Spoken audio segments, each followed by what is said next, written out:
The Fallout series. A fantastic collection of video games that takes a deep dive into what is undoubtedly a deep-rooted fear of the modern human: nuclear war and its consequences for mankind. For 25 years and counting, the franchise has taken us through the most grotesque and morbid scenarios, introduced us to all kinds of monstrosities, an intriguing and imaginative post-nuclear world, and many well-rounded antagonists. Thankfully, all of the themes that Fallout touches on are completely fictional and have no connection whatsoever to our actual world and current situation. But anyway, while we won't really go into the lore of the different Fallout games, let's talk about something else that is almost guaranteed to give you an existential crisis too: the rarest achievement in all of the Fallout series. To figure out which one of the Fallout games holds the absolutely rarest achievement of them all, we will first check out each individual game and its respective rarest achievement, and then rank them from most commonly unlocked to least commonly unlocked. That way, we will be left with only the absolutely rarest achievement in the entire Fallout series. Note that we will always look at the earliest released version of each title that came with implemented achievements, and also won't include any of the DLC related achievements. So, with all of that said, lean back, put some iguana on a stick in the oven, and crack open an ice cold Nuka-Cola as we take a trip through the massive wasteland and look for the rarest achievement in all of the Fallout series.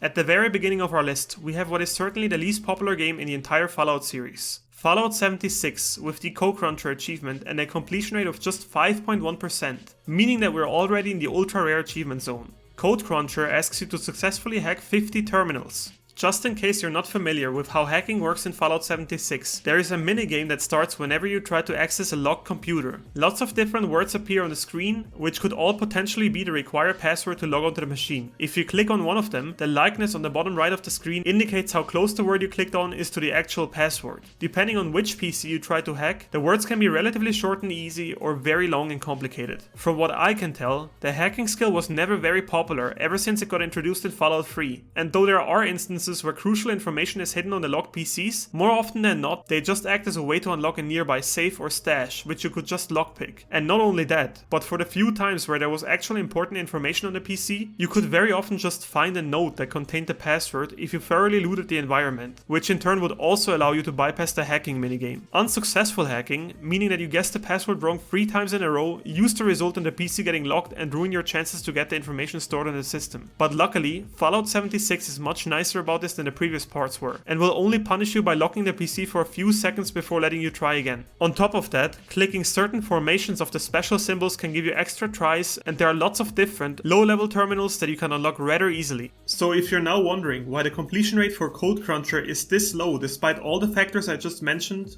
well, I'm kind of clueless myself. It could be the fact that Fallout 76 itself was extremely unpopular and most players just dropped it right away, or that the hacking minigame is not everyone's cup of tea. But getting the actual achievement is actually a rather simple task, and if you are looking to add an ultra rare achievement to your collection, then Code Cruncher is a perfect fit. Coming up next, we got Fallout 3 with the Vault-Tec CEO and a completion rate of exactly 5%, just 0.1% more rare than Code Cruncher. To unlock the 4th rarest achievement in all of Fallout, you will have to collect 20 different and unique Vault-Tec bobbleheads. Other than being fantastically designed little collectibles, the bobbleheads are actually extremely useful. Each one of them represents a different skill or attribute, covering every possible talent your character can acquire, from energy weapons to charisma and from luck to science. Finding the respective bobblehead for each of your talents will improve your overall efficiency, and as you can imagine, getting the bobbleheads is therefore extremely worth it. If you're wondering why the Vault-Tec CEO is still an ultra rare achievement, despite the fact that finding the bobbleheads is in your best interest, there are actually some clues as to why that is. First of all, Fallout 3's world is enormous. There are a ton of well hidden little locations, huge companies that have turned into elaborate dungeons, and a multitude of places that you'll only gain access to if you use your lockpicking or hacking skills. And sure, there are a ton of different guides out there to help you find the different bobbleheads, but at least a few of these funny figurines are very missable. To give you some examples, if you decide to nuke Megaton during the Power of the Atom quest, the Strength bobblehead that's located inside Lucas Sims' house will be forever gone, unlike Moira Brown. And to get the Repair bobblehead, you have to use your lockpick skills on a door lock. If you try to automatically open the lock and end up failing, the broken lock will ironically make it impossible to access the Repair figurine. And finally, while not missable at all, the Endurance bobblehead is fittingly waiting for you right inside the Deathclaw Sanctuary, so there's that. To get all of the bobbleheads, you'll have to inspect every single corner of the intricately designed dungeons, vaults, and former enterprises in the post-nuclear world. Only if you manage to push through all of that will you be rewarded with the ultra rare Vault-Tec CEO achievement. Provided of course that you can deal with Fallout 3's insanely bad performance on most platforms without going insane. Best of luck to you. Taking third spot on this list, we have Fallout 4 with the Benevolent Leader and a completion rate of 2.3%. Fallout 4 introduced a lot of changes to the series. For the first time ever, conversations with NPC were completely voiced over and consequently limited the dialogue options and other factors that were connected to conversations by a lot. On top of that, the Power Armor, which is a staple of the series and usually a very strong endgame item, can now be found and used within the first few hours of the game without any limitations or requirements. And all of that while being even stronger than in the previous games. Remember, this is the same armor that required you to get a special training by a select few characters in previous games, whereas in Fallout 4 you can just jump right into it and blast down even Death Claws, which normally would send your body parts flying across the wasteland with a single slap. Surprisingly enough though, these weren't the weirdest inventions that were implemented in the fourth part, because besides all of the things I just mentioned, you now also have the possibility to establish your own camp, invite people to live there, build their houses and design the environment. And most importantly for this achievement, you can also keep track of how happy your settlers are with their living situation. And that is what brings us to the third rarest achievement in all of the Fallout series. To earn Benevolent Leader, you will have to reach the maximum happiness of 100% in a large settlement. The formula that Fallout 4 uses to calculate the happiness of your settler is actually really damn confusing, and instead of rambling on about how exactly you should set up a camp, I highly recommend that you watch one of the many fantastic guides out there that will make it possible for you to efficiently get the achievement done step by step.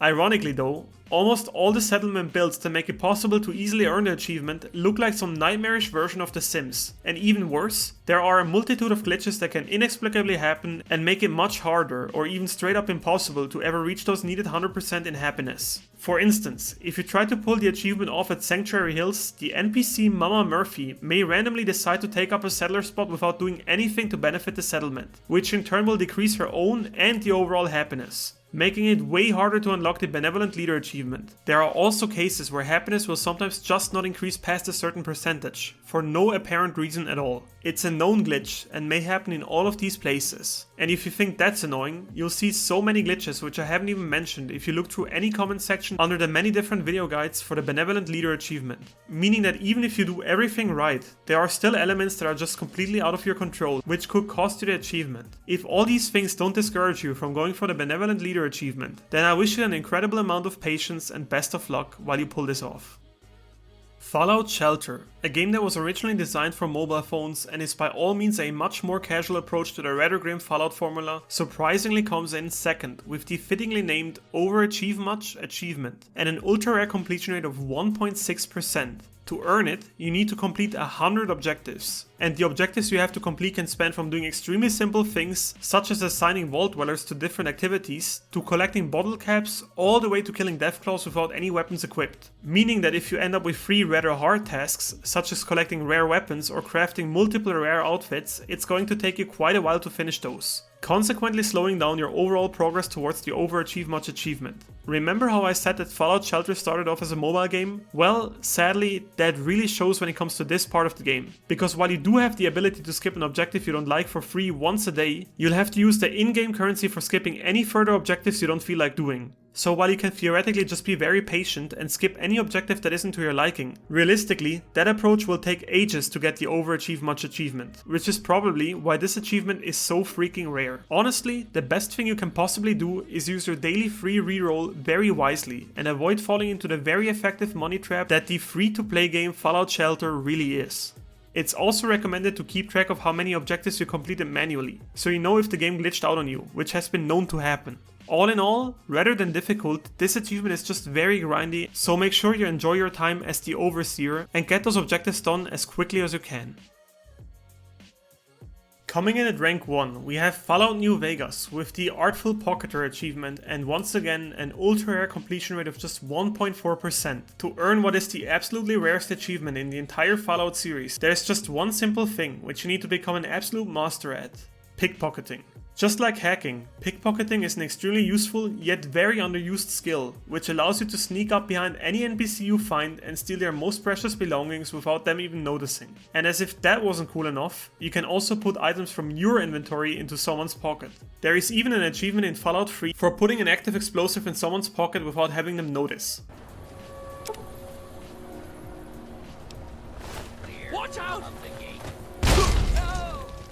But anyway, to get the Artful Pocketer in Fallout New Vegas, you need to successfully pickpocket 50 times. Your chances of succeeding at pickpocketing are directly related to your proficiency in sneaking. And as you can imagine, stealing heavier items like rifles or armor, or pickpocketing the same NPC lots of times in a row will significantly increase the chance of you getting caught. If you want to ensure that you have the highest possible rate of success, make sure to only go for small items and save between pickpocket attempts. That way, even if you fail, you can literally just reload your last save file and have at it again. An NPC which is perfect to steal from can be found at the strip right here, because for some reason her pockets reproduce bubblegum endlessly, which is a perfect item for pickpocketing. And if you're rightfully asking yourself yet again what makes this achievement the rarest one not only in New Vegas, but rather the single rarest achievement in the entire Fallout series, I honestly can't tell you either. Honestly, there are so many more tedious and hard achievements just in Fallout New Vegas alone that it's absolutely baffling to me that pickpocketing was the rarest one you could unlock here. To put this into context, the achievements for learning the very weird caravan minigame and besting 30 opponents in it, beating the game in hardcore difficulty, and getting kicked out of each and every casino on the strip because you're that lucky are all achievements that are much harder to get done, and still, they are simply much more common than Artful Pocketer. But be that what it may, if you want to earn the rarest achievement in all of the Fallout series, all you need is a very highly leveled sneaking skill and some swift fingers, and you will soon find yourself in possession of tons of bubblegum and the ultra rare Artful Pocketer achievement. So friends, we once again made it to the end of the video. What did you think? Were you surprised by the rankings at all? And what Fallout achievement did you personally struggle the most with? Make sure to let me know your opinion, feedback and experiences with the Fallout series in the comments. If you like this format and would like to see more of it, there are videos on the Dead Space, Metro, Silent Hill and Resident Evil series, and even more which you can check out in the playlist right here. And if you enjoyed the video, please leave a like and subscribe to the channel.